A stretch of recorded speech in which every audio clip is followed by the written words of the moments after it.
Welcome back to GMP Scenario, presented by PharmaContentLabs.com. In any regulated industry, CAPA, that's corrective and preventive actions, it's pretty much the backbone of quality control. It's how we fix what's broken and make sure it stays fixed. But what happens when that whole process just becomes a rubber stamp? Well, today we're going to dig into why a one-size-fits-all CAPA isn't just a bad idea, it's a critical failure just waiting to happen. So picture this. A quality assurance professional is going through compliance cases, and something just feels off. There's a pattern. Even though the problems are totally different, the solution being offered is always the same. And that really begs the question, can you actually have one single fix for every single problem? And here it is, laid out plain and simple. On one side, you've got completely different failures. A machine breaks down, an operator makes a mistake, the raw materials are contaminated. But on the other side, the response is identical every single time. Retrain staff on the SOP. I mean, it just doesn't add up, right? That's like trying to fix a flat tire by getting a new paint job. It makes absolutely no sense. Now, this isn't just about being inefficient. It's about compliance.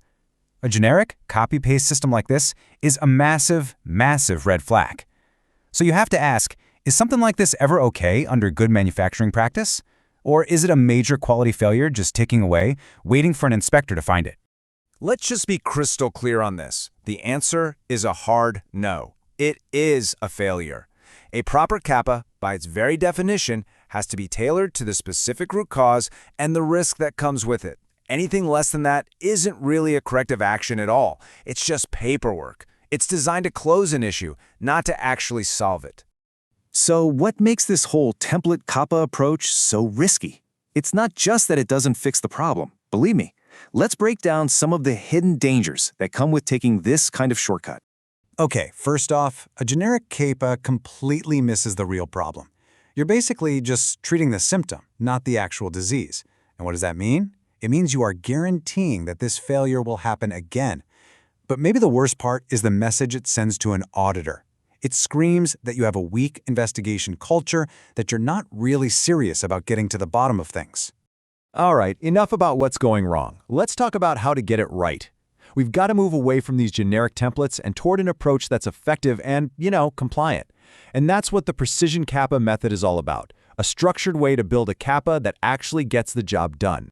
It really boils down to 3 simple steps. Step 1, you have to verify the cause. And I mean really verify it, with hard evidence, to find the specific root cause for that one deviation. Second, you map the controls. You connect that specific cause to whatever controls are needed to stop it. And finally, step 3, you tailor the action. You design a fix that's made specifically for that failure, not some generic catch-all problem. So what do these real tailored actions look like in practice? We're not talking about another training session here. We're talking about real interventions. Making fundamental system changes, adding brand new process controls, automating steps that were being done by hand, or maybe just enhancing supervision at the most critical points. These are the kinds of fixes that attack the problem at its root. And this right here is so important. That go-to fix, retrain the operator, is only a valid CAPA if, and this is a big if, you have proven that a lack of competence was the genuine, documented root cause. If your process is flawed or a piece of equipment is faulty, you can train people until you're blue in the face, and it will never, ever stop the failure from happening again. Okay, on to the final critical piece of the puzzle, your documentation. In a regulated world, just solving the problem is only half the battle. If you can't prove you solved it correctly, then from an auditor's perspective, it's like you didn't solve it at all. It's all about creating a record that is absolutely audit-proof. So, to make your CAPA totally defensible, you need to document 3 key things. First, the link between the cause and the action. You have to show them your logic is sound. Second, the rationale and all the evidence that justifies why you chose this particular action over another. And third, you need effectiveness criteria. Basically, you have to define what success actually looks like and how you're going to prove the fix worked.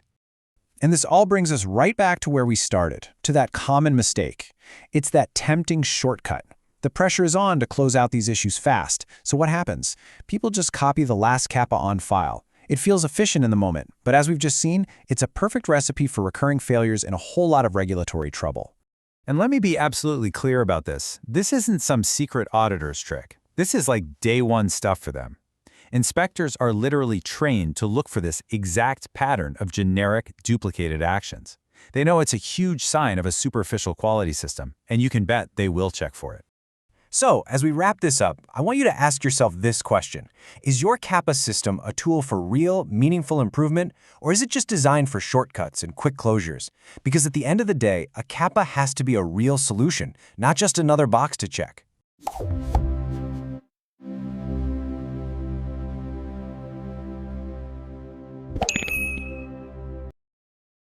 Thank you for watching. If this helped, like and subscribe. More GMP scenarios coming.